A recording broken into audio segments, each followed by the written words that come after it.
Welcome to A Walk in My Stilettos, where our goal is to help you walk in your greatness. I'm your host, McKinney Smith.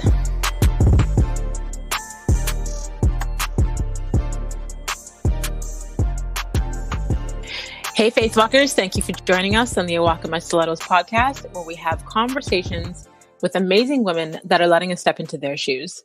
I help women to strengthen their resilience muscle, own their stories, conquer their fears so they can reach their goals. I get inspired when I see another woman succeeding, but what interests me more is her backstory and her mindset on how she got there. So today's guest is about to bless us with her testimony, and since you're already here, you may as well subscribe. Today we have Mirlo Liendo. She's a mother of 4, a youth counselor, an advocate, a writer, and domestic violence expert who has dedicated her life to helping women navigate through life with her patience, honesty, and tenacity.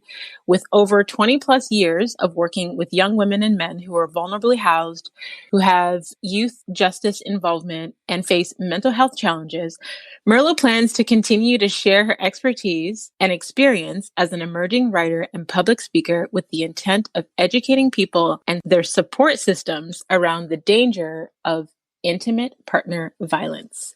Please welcome to the show, Mirlo Liendo. Hello, hello. Hi. How are you? I'm amazing. With all of this downtime, I'm amazing. How are you? I'm good. Thank you so much for agreeing to come on and share your story and your expertise with us. Of course, no problem. So just a disclaimer to all of you listening. I'm totally biased where Mirlo is concerned. So I'm a super fan. Mirlo and I have known each other probably forever. Funny enough, our first connection, I didn't remember, but we connected when we were kids from the area that we grew up in. But then as adults, we connected as adult women and bonded and were like twin flame sisters. And yes, all of that. She is my outside voice. I'm the inside voice. So this is going to be fun. You guys are in for a treat. So I love to start the show with an icebreaker question. And that is because as women, we have all these different titles that we go by. But I feel like a title that's not given enough significance is our name, because our names have meaning. And every time someone says your name, they're declaring who you are. So my question to you, Mirlo, is do you know what your name means? I do. Why are you asking me this question? I hate my name. Out of all of the things, it's the Spanish version of my grandmother's name. So my grandmother's name was Mirlo, which I think is Swedish or something along those lines. Anyway, so yeah, my name is the Spanish version of her name. My name it means, what does it mean? It's a blackbird. Like it's this little pinch blackbird. But the way I pronounce it, everybody is like, Mirlo like the wine? And I'm like, yeah, sure. It's spelled totally different, but if this is how you're going to remember it, this is how the conversation goes every single time.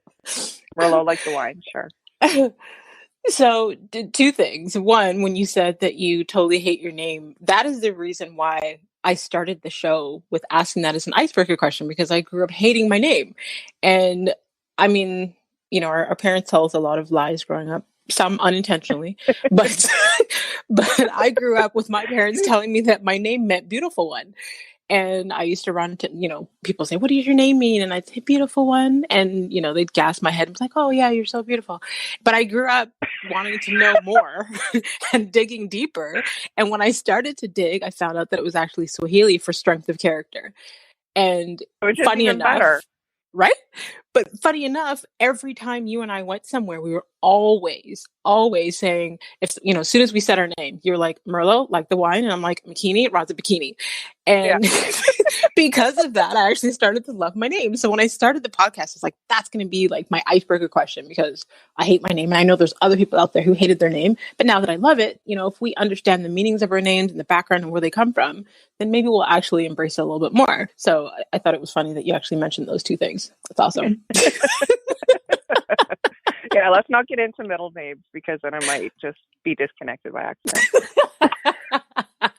I won't go there. I won't go there. That's awesome.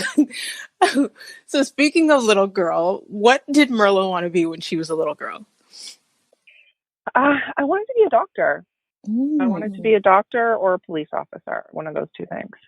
Why did I not know that? Why did you want to be a doctor? I don't know. It was just one of those things I wanted to be a doctor, and I wanted to work for like Doctors Without Borders. I wanted to live all over the world and build hospitals and communities and provide like medical care to families who otherwise couldn't access it. But that was since I was like a little kid. You know what? Now that I think about it, it actually does make complete sense because you have a heart of gold. Your heart to help and to serve and to be a person of service without reward is beyond admirable. So share with us what inspired you to start your work as a domestic violence expert. I had worked with like young people, teenagers, for several years and loved it. Love the work that I do. But was in a very long relationship that started when I was in high school. And as a young person, I didn't realize that this was an abusive relationship because things are so insidious and they happen so slowly. But when I did finally realize many years later that this relationship was abusive, I could have, gone two ways like most people do. I could have decided that, you know what, I'm done. This is over and I just want to move on. I don't want to talk about it anymore. Or in like true to my personality, I'm going to yell it from the mountaintops and everybody's going to hear about it and everybody's going to know. And I want every woman who is in this situation or a similar situation to have access to information that I didn't have. Mm-hmm. So all of those years, it's not that, we were teenagers. It's not that he didn't come with red flags. There was red flags everywhere. All of the signs were there. I didn't know what I was looking at. Mm-hmm. And I didn't have anybody to talk to about it. Back in our day where there was like libraries, there was an internet. There was just nothing. There was no information for me to access because I didn't know what I was looking for. It's funny you say that. So, most of the women who have come on their show, their pain has birthed their purpose. So your work as a domestic violence expert stems from your experience in a domestic violence relationship. And like you said, there were red flags, but you didn't know what to look for. So let's get into talking about narcissistic personality disorder because we've both experienced narc abuse. Let's talk about that. So I guess I'll get you to explain what that is first. Well, this isn't like a DSM explanation, but it's a form of personality disorder. So personality disorders are in the mental health handbook, if that's what we want to call it, just for simpler terms. But it's like other personality disorders. It's a result of, severe childhood trauma. But the way it manifests itself is with a certain level of sociopathy. So there's lack of empathy, inability to have real genuine feelings, a need for orchestrating chaos all the time, lying, which is very second nature. And the thing with the sociopaths when they lie, and people with narcissistic personality disorder is they believe their lies.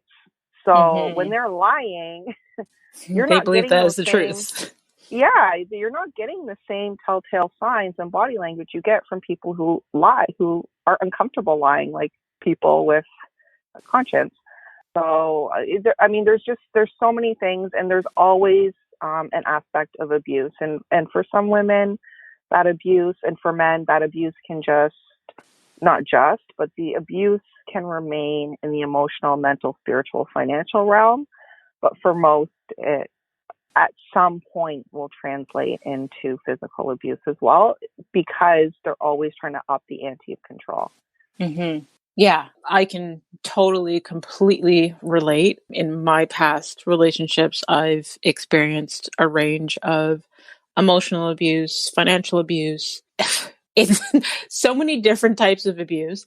And one of the relationships that I was in, it was mentally and emotionally and verbally abusive. And then when I stopped reacting is when he put his hands on me. And that's when I knew that, okay, this is not healthy and I had to leave. So what advice would you give to a woman trying to get out of an abusive relationship? Well, you know, I have these conversations a lot with other women, and I think the biggest area of concern always, first and foremost, is safety. So even if this person's never put their hands on you, it's not completely out of the realm of possibility. And I know that's a really tough pill for a lot of people to swallow, and to be hyper vigilant while you're leaving can sometimes feel like you're being extra or you're being too careful, but you can never be too careful when you're dealing with these kinds of people because they have no conscience and they have no empathy, and they'll go to any level to reach that control over you because they're losing control ultimately when you're leaving. Mm-hmm.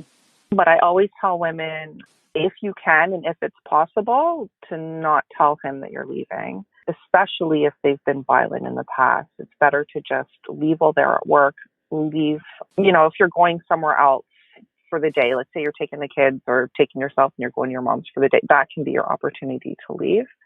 If you have to tell him that you're leaving, there's so much planning prior to the actual split that needs to happen. Like contacting a lawyer is a big one, especially if you have kids or if you have assets that you have to split. Copying all your government issued photo ID, car keys, copying your car keys. And when you make copies of all these things, leaving them with somebody you trust. Like don't even leave them in your house, because a lot of times I found that women had no idea that they were being so heavily monitored until they go to leave and their car keys are gone. Right. And they go to leave and their ID is gone. And then you're sitting there like, what's going on? I've never seen this behavior before. You don't want to see that behavior for the first time when you're trying to make an escape, though. Mm-hmm. It's scary. So it is. It's very scary. And, you know, I always tell people if you're going to move and he's or she is going to be around, to have somebody, I would not even a neutral party, somebody who's one of your people to either help or stick around and stay. When I moved out of my ex-husband, I called my mom and I said, listen, I'm moving. Don't ask me any questions. I don't want to talk about it right now. She had no idea what was going on, but I need you to be here and I'm moving. Mm-hmm. And she didn't ask any questions. She just showed up, you know, did what she could to help out a little bit, and honestly didn't ask me questions probably until months down the line. Wow. Yeah, but it's, you know, and anything could have happened. And you know what, if she wasn't there, and I had another friend who came as well. I had a lot of friends who declined to come because they were scared, mm-hmm. Which is also totally a normal response too. But, you know, I had a friend there, I had my mom there, and I do know 100% that if they weren't there, that something would have happened, because we were just, it was so close. It was so tense. Everybody was, you know, everyone's adrenaline was like on high, and it was super scary even with them there. Mm-hmm. So, you know, I would never advise for someone to just leave on their own without witnesses. I would never advise anybody to, there was no reason why I couldn't have just left without telling him anything. But I thought I was doing the right thing. This was my husband. This was my marriage, all the things that people tell themselves. But when you're dealing with these types of people, these things don't matter. This means nothing to him, and nothing to him that I was his wife, other than mm-hmm. his image and his ego, right? Right. So there's tons and tons and tons of advice that I can give for leaving, but those are the biggest ones. Consulting a lawyer, your safety for sure, copying your ID and your keys. And having numbers on speed dial on your phone, for sure. Friends, family, police. If there's already been instances of violence, I always tell women to tell their local police department when they're leaving, what time, what this is going to look like. Sometimes they'll send a cruiser around just to show that they're there. Mm-hmm. You know, so yeah, there are a lot of things. And if you're going to go to a shelter, these shelters are so skilled and trained in all of the things when it comes to safety planning and exit planning that if you're going to a shelter, I would allow the people in the shelter to walk you through like all of the things that would make sense for you and for your move into their facility. This is definitely, I guess, advice that I wish I had previous to trying to leave these, verbally and emotionally abusive relationships in the past, because I have experienced things like, for one, not knowing how much surveillance I was under and discovering that there were security cameras inside the home on me, hidden cameras on things when, I was the stay-at-home mom. Where was I going? What was I doing? When they were the one traveling, every month and doing God knows what. I have experienced where I confided in a neutral friend where I thought was neutral, and they were one of the witnesses to sign some of our legal documents in terms of, our cohabitation agreements and all those things. And when it came time to deal with those paperwork, and he had basically forged and backdated some stuff, and I went to her asking for her to be my witness to say the truth on when things took place. And her response was, I don't want to be involved.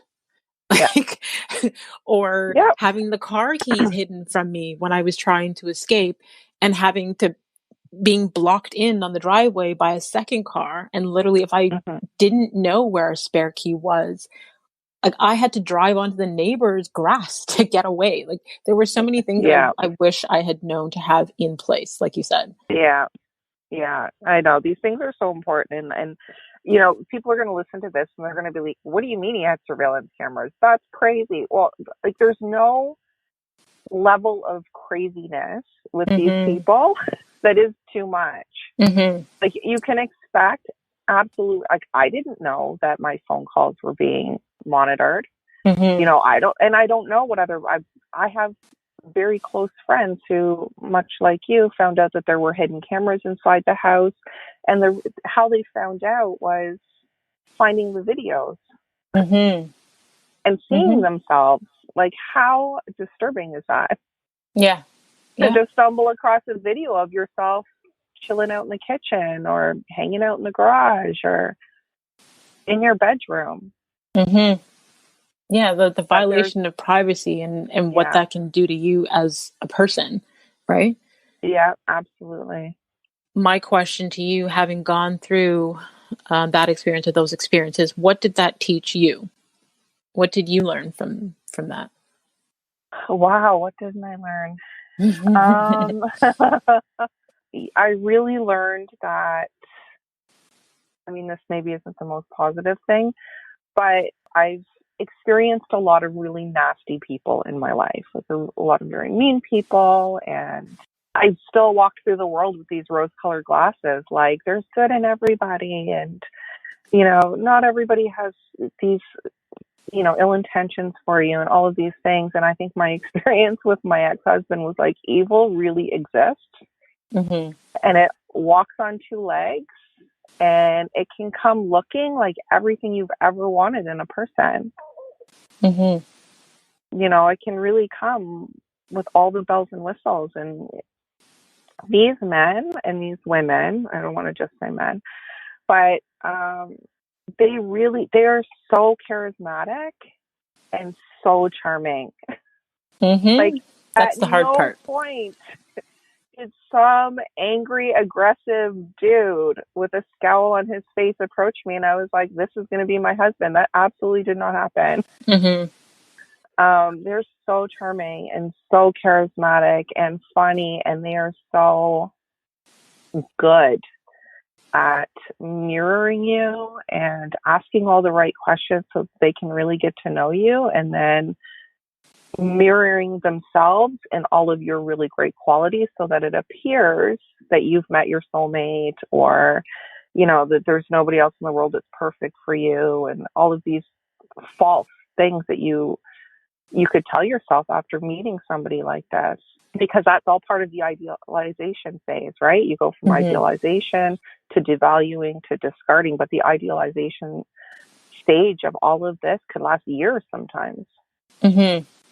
Where you have someone who's gassing you up. Who doesn't want a guy that's going to gas you up all the time? You know what I mean? Like, They tell you all the right things. They laugh at all your jokes.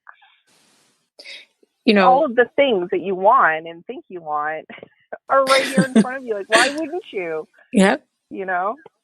You said that the idealization phase can last for years. And I think one thing that I know that I've owned recently is that I attract narcissists.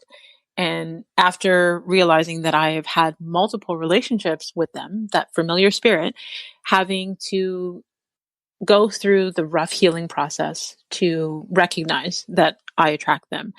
And like you said, they don't come with all of these negative qualities. They come super charming, super charismatic. They do the love bombing. So there's a lot of phrases that are used, I guess, when talking about narcissists and such that the regular person may not understand.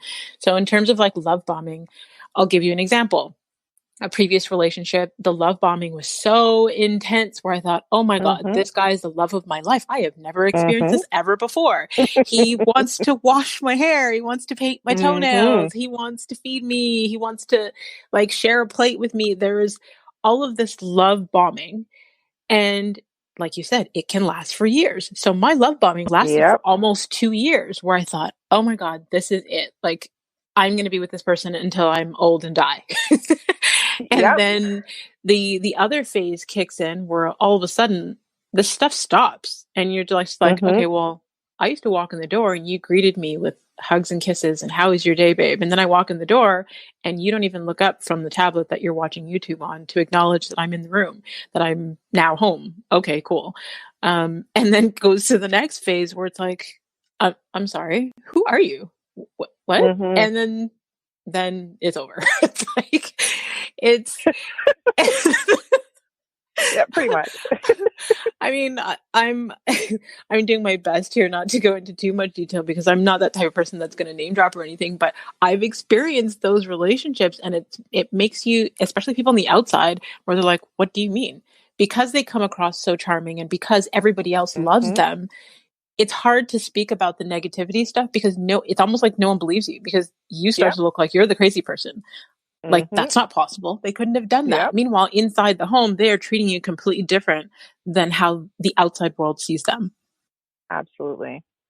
I often say if I had one more woman approach me in those 18 years and tell me how lucky I was to have this man for a husband, I was going to explode.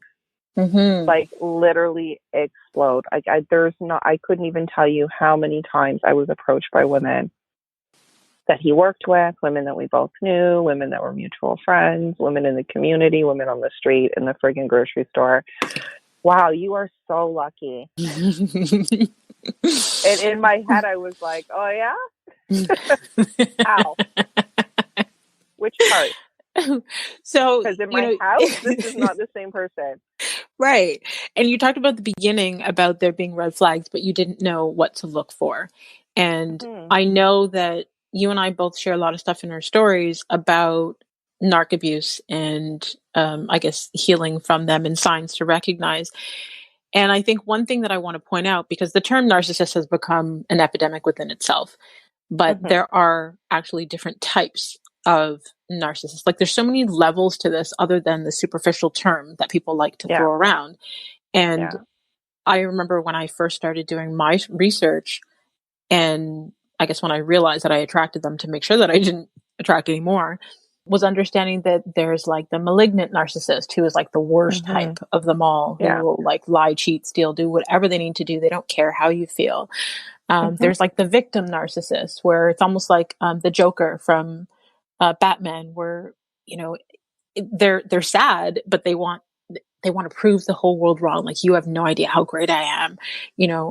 Like, there's so many different types of narcissists. So I just want people to be aware that they do have very similar characteristics, but they come in different packages per se. Absolutely. Yeah. And you know what? And it's different situations are going to lead people at different stages in the abuse cycle to recognize they're in an abusive relationship. So the lucky ones will recognize the red flags before they ever get hit. certain people will recognize all the red flags before they find out that they're being cheated on with the 14 different people. There's, people are going to have this experience and they're going to recognize the red flags at different points in the cycle. So they're going to have different experiences. And I think the whole point of me wanting to talk about this so much is because I would love for women to be able to recognize the red flags as early as possible. So that they can say, because with people with secure attachments and people who, have the potential to have really strong, secure relationships, they see these red flags from the get-go and they're like, no, not about this.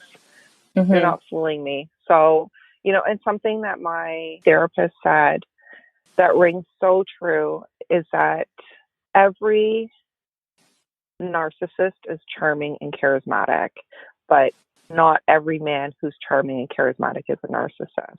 So how you choose to perceive this moving on is really important too. If you find that you're attracting, and to kind of go back to the attracting piece too, I think it's really important because when I left this relationship, and I think the same rings true for so many people, is you're sitting there thinking, what is wrong with me?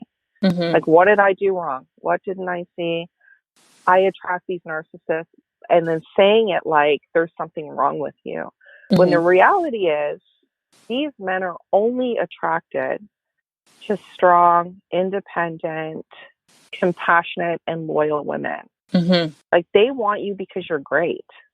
You're not going to feed their ego and feed their needs, and you're not going to make them look good if you don't have all of those qualities yourself.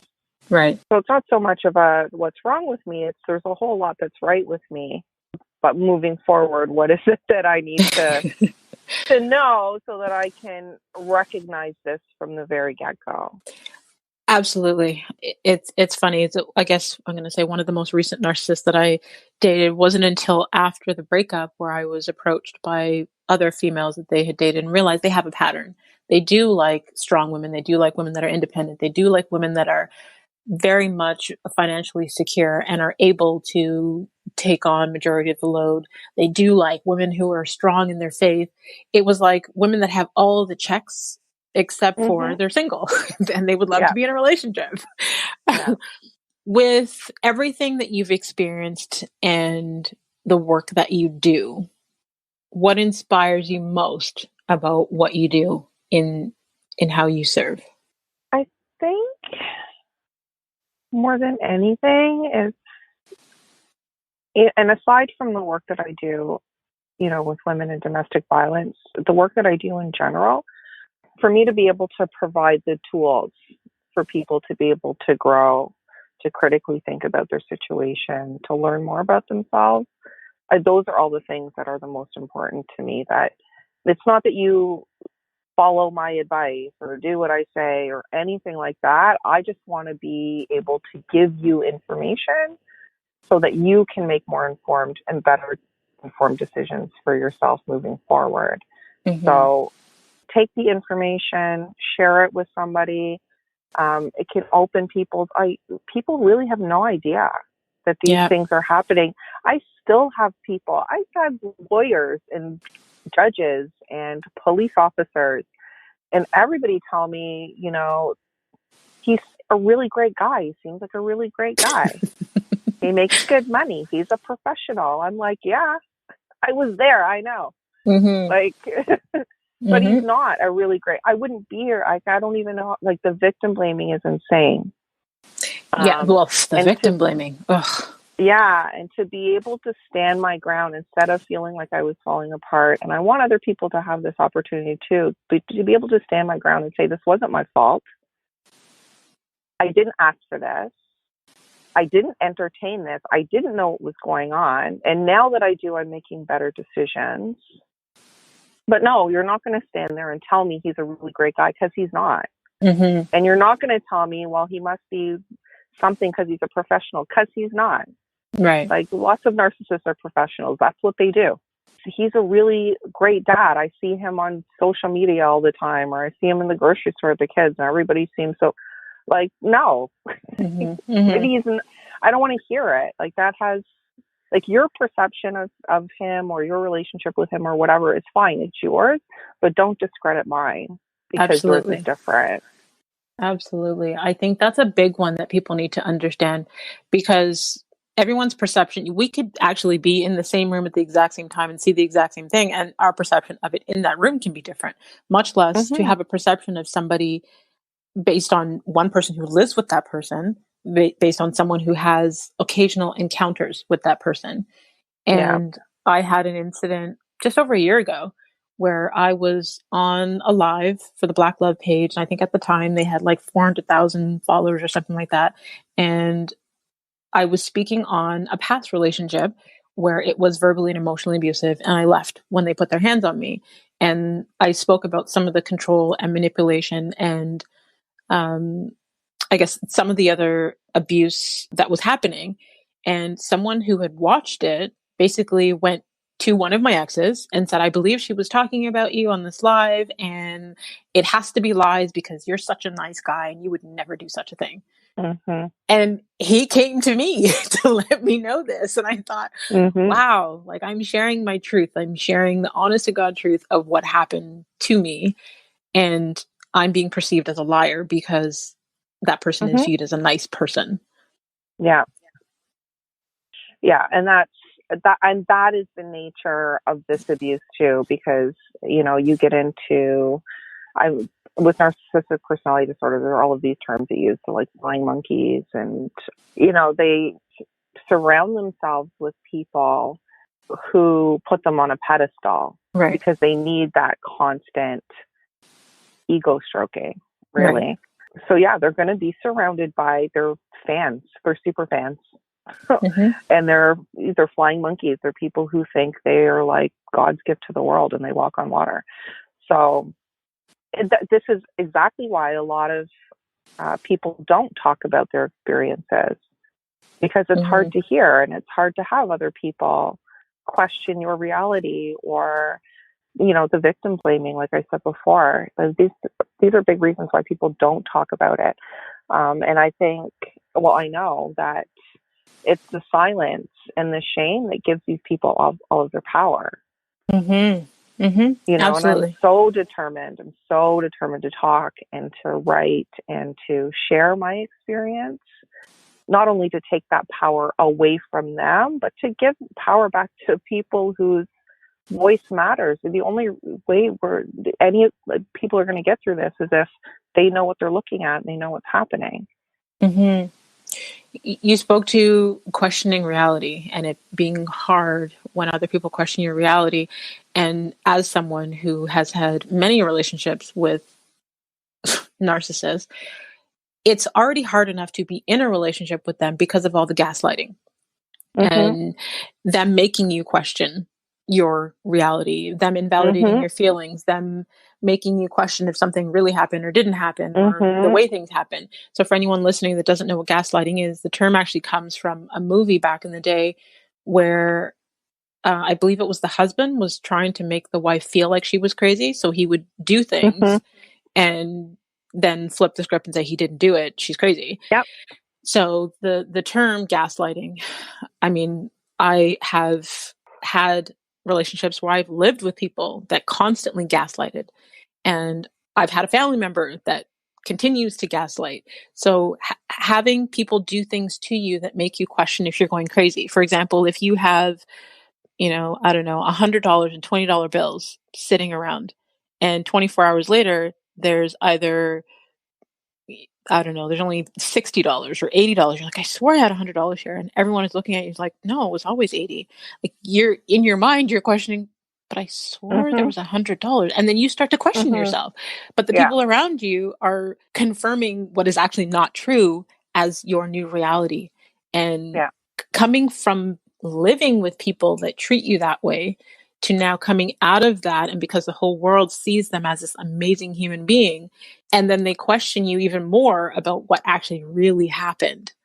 Mm-hmm. Like I interviewed someone recently and we spoke about it off air, but one of her ex-husband, because he's a severe narcissist and she had to go to therapy for it, but someone that he was with prior to her, she's actually in a mental institution dealing with, I guess, trying to repair her mental health because of the amount of abuse and gaslighting that he had done to her to make her question if she's going insane.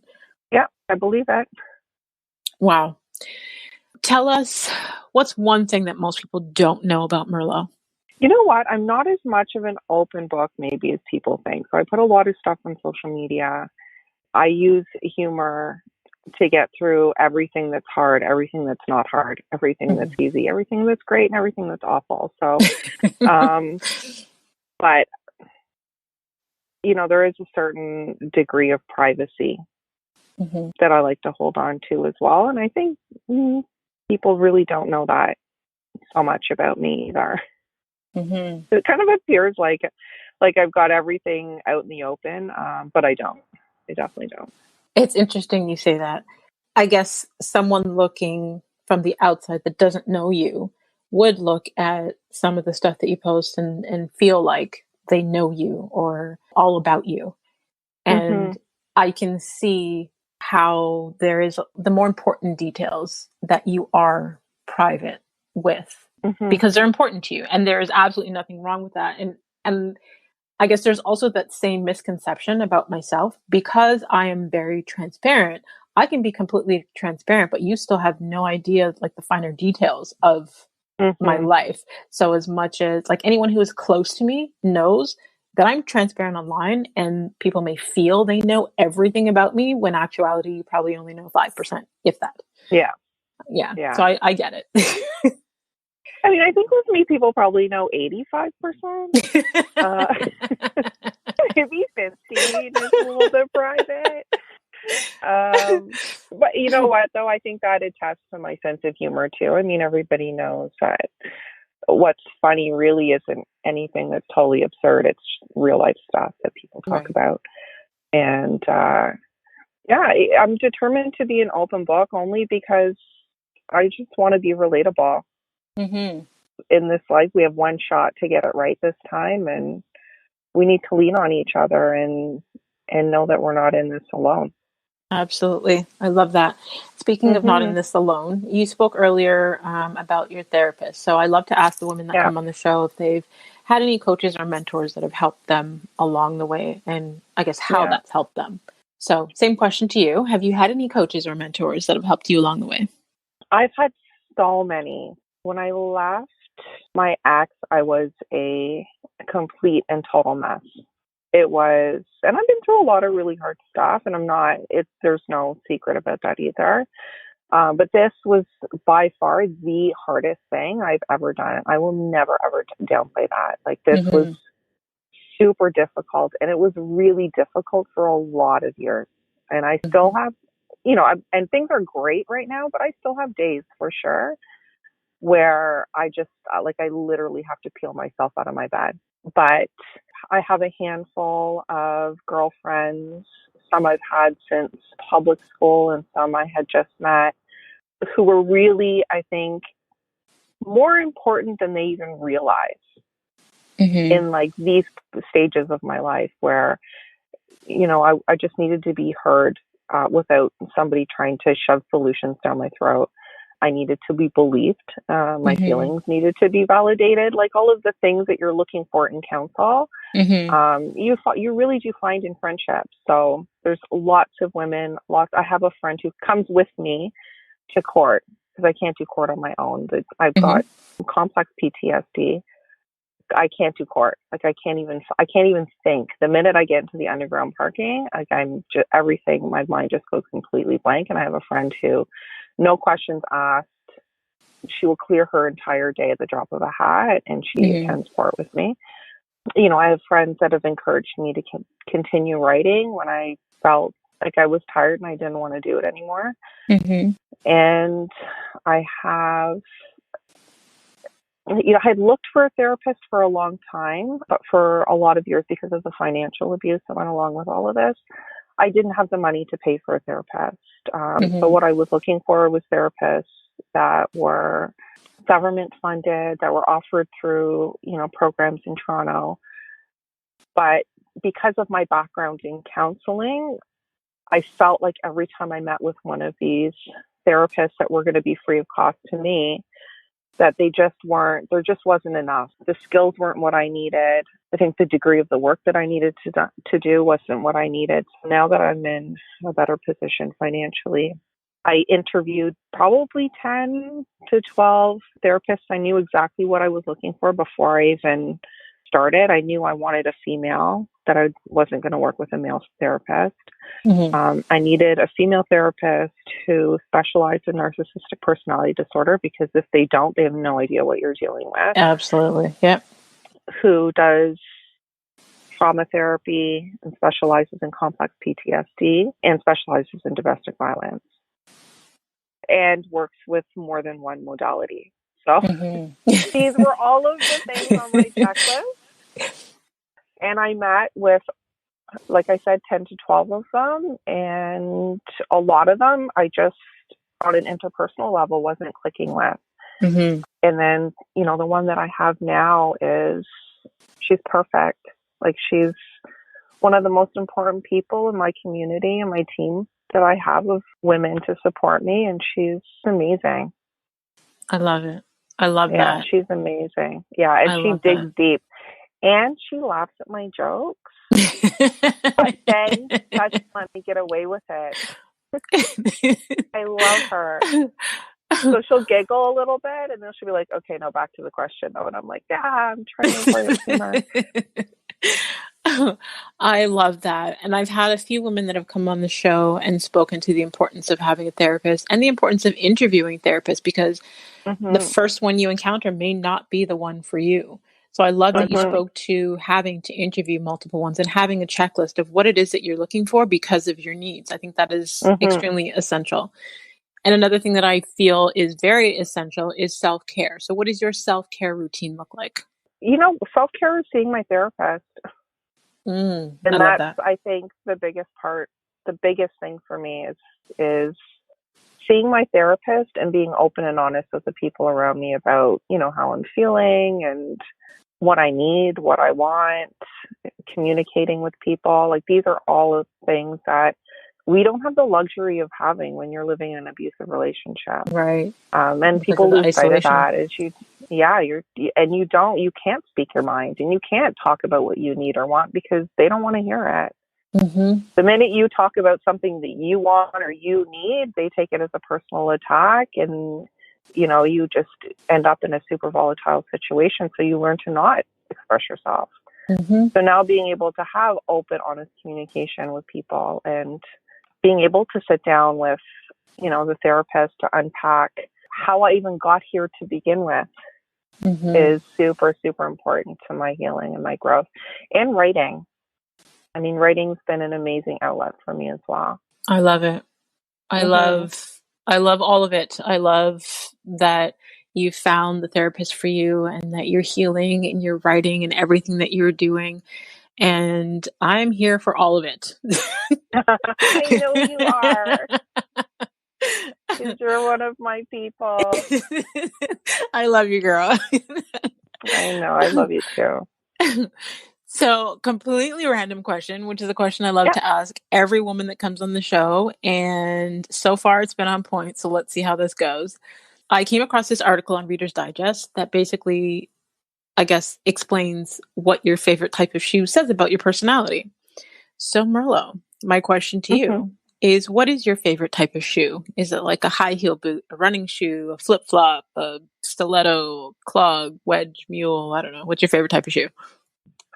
Oh, wow. You know what? It depends on my mood. So, like, a first thought would be my favorite type of shoe would be like a if it's a flip-flop, something that's glittery or shiny or has diamonds or something on it, or animal print. But because I love the summer and I hate shoes and I hate socks. So that really reminds me of being on the beach and being able to just kick them off and go wade in the water, Okay. But when I think about like a shoe for like, what I love are thigh-high boots. Okay. Thigh-high, stiletto, black leather boots. Okay, so let's see. You know what? I'll read both. Let's see. Flip-flop fans are laid back. As you may have guessed, this person is very chilled out and easy to be around. They're happy to go with the flow and see where life takes them. Rather than succumb to societal pressures, they'd rather follow their bliss and do what actually makes them happy, whatever that may be. The flip-flop person is ready for anything, very easygoing and unconventional.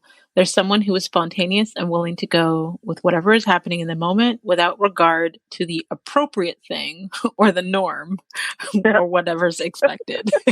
Oh wow, I'm all of sorry. that, huh? That sounds like Mirlo. Yeah. You know what? We'll just stick with the flip flops. You know what? Here's the funny thing. I think that the high heel boot also explains you as well to your other side. Let's see. Okay. High heeled boot wearers take charge. In the event of a crisis, the person who loves wearing high heel boots will always be the one to take control of the situation. They're quick on their feet and able to make clear, rational decisions. This woman is exceptionally self assured, so people around her feel instantly safer in her hands. The high heeled boot is a take charge kind of person. She loves being center stage and is very assertive. Oh. Yeah, well, I think both can work. Yeah. Yeah. Carry my wind machine for me to the beach. Yeah. I love it. I love it. They're both you. So tell the people where they can stay connected with you online before we go to the final segment. Well, on Facebook, it's my first and last name. And I believe I'm the only one. So you don't have to go searching for all the Susie Smiths. And on Instagram, it's Miss Mirlo, MISSMIRLO, which I like to send with a bit of a disclaimer. Sometimes I'm a little bit ridiculous.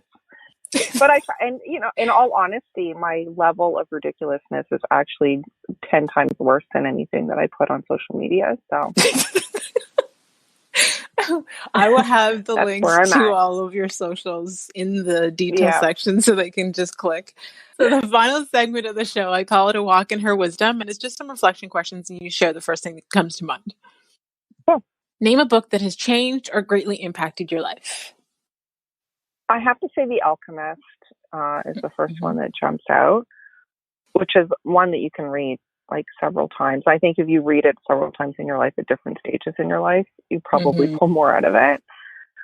And I think Women Who Run with Wolves is another, it's another one up there. And it's one that's a compilation of like shorter stories and stuff. So it's one of those ones that you can read and put down and go back to over the course of, however long you need to. If you're somebody who reads multiple books at once, that one's the perfect one to be able to like pick up and put down. Okay. If you could have a gigantic billboard anywhere with anything on it, what would it say and why? Would it have a picture of me on it? No, I'm just kidding. I don't know what it would say, but definitely something to do with women. Okay, fair enough. Name one of the most worthwhile investments that you've ever made. And that could be money, time, or energy. I think my therapist. Love it. My most worthwhile investment. Okay. It's investing in myself, really. Perfect. And most of the women that have come on the show, investing in themselves has been the response to that question for sure, which I love. What new belief, behavior, or habit has improved your life in the last 5 years? I think being patient with myself. So those who know me well know that I have all of the patience in the world for everybody.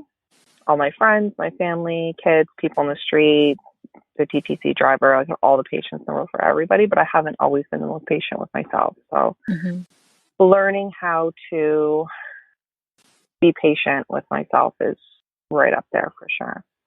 Love it. What have you become better at saying no to in the last 5 years? And that could be distractions, invitations, family. You know what? I've become better at saying no to and walking away from situations where people want to question my integrity or my Mm-hmm. character, especially in relation to being a domestic abuse survivor. Mm-hmm. Love it. Mm-hmm. How has being a mother changed you? Well, I mean, here's the thing: is I've been a mom since I was 16, so I don't know any different, Mm-hmm. really. I feel like it's been a privilege, and not to sound cliche or cheesy or even fake, I really, really, truly believe that, motherhood's not for everybody, and that's okay. But it's definitely been something that's been for me, and I haven't found it as challenging as much as I've found it a real opportunity to grow and take better care of myself and the people in my life. And yeah, motherhood's the bomb. Love it. And last but not least, what impact do you want to have on the world? Oh, that's a really good question, too.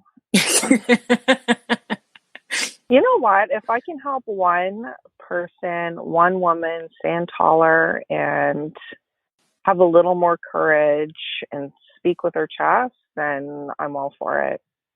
Yeah, say it with your chest. Okay. Yes. Say it with your chest, own it, take up space, make them hear you, all of those things. I love it. I love all of it. Mm-hmm. Thank you, Mirlo, for taking the time to join us. You have no idea how much I appreciate you. Thank you. Thank you. And to all of you faith walkers out there, until next time, subscribe on all platforms, rate and review the show on Apple Podcasts, and make sure you join the community of faith walkers and sign up for our weekly newsletter at awalkmystilettos.com. Be sure to grab one of my personal development books available online everywhere. And if you can think of one person that would receive value from Mirlo's testimony, please share it with them. Share it with them so that they can learn, so that they can stand taller, and so that they can be very aware of narc abuse. Be sure to screenshot this week's episode and tag us on Instagram. You can tag Mirlo at Miss Mirlo, and you can tag myself at The Real McKinney Smith, and continue to walk in greatness in your stilettos in a manner worthy of your calling.